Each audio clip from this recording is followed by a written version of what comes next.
আসসালামু আলাইকুম ওয়া রাহমাতুল্লাহি ওয়া বারাকাতুহু। সম্মানিত দর্শক শ্রোতা, আজ আমরা রমজানুল মুবারকের প্রথম তারাবি শেষ করলাম।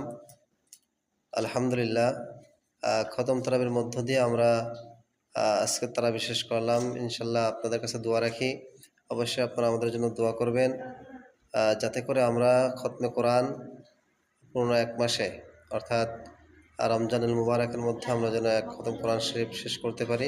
আল্লাহ তাআলা আমাদের সেই তৌফিক দান করুক। সাথে সাথে অনেক মসজিদে, শহর কেন্দ্রিক যে মসজিদগুলো আছে, অধিকাংশ মসজিদে খতম তারাবি হচ্ছে।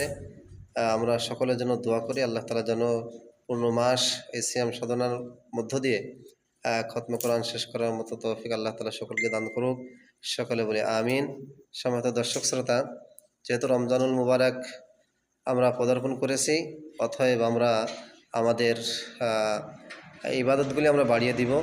বেশি বেশি করে আমরা নফল ইবাদত, যেহেতু নফল ইবাদত করলে ফরজের সওয়াব, আর একটা ফরজ আদায় করলে ৭০টি ফরজ আদায় করার সওয়াব। অতএব আমরা প্রত্যেকের জায়গা থেকে আমরা ইবাদতের মাত্রা বাড়ায় দেবো ইনশাআল্লাহ।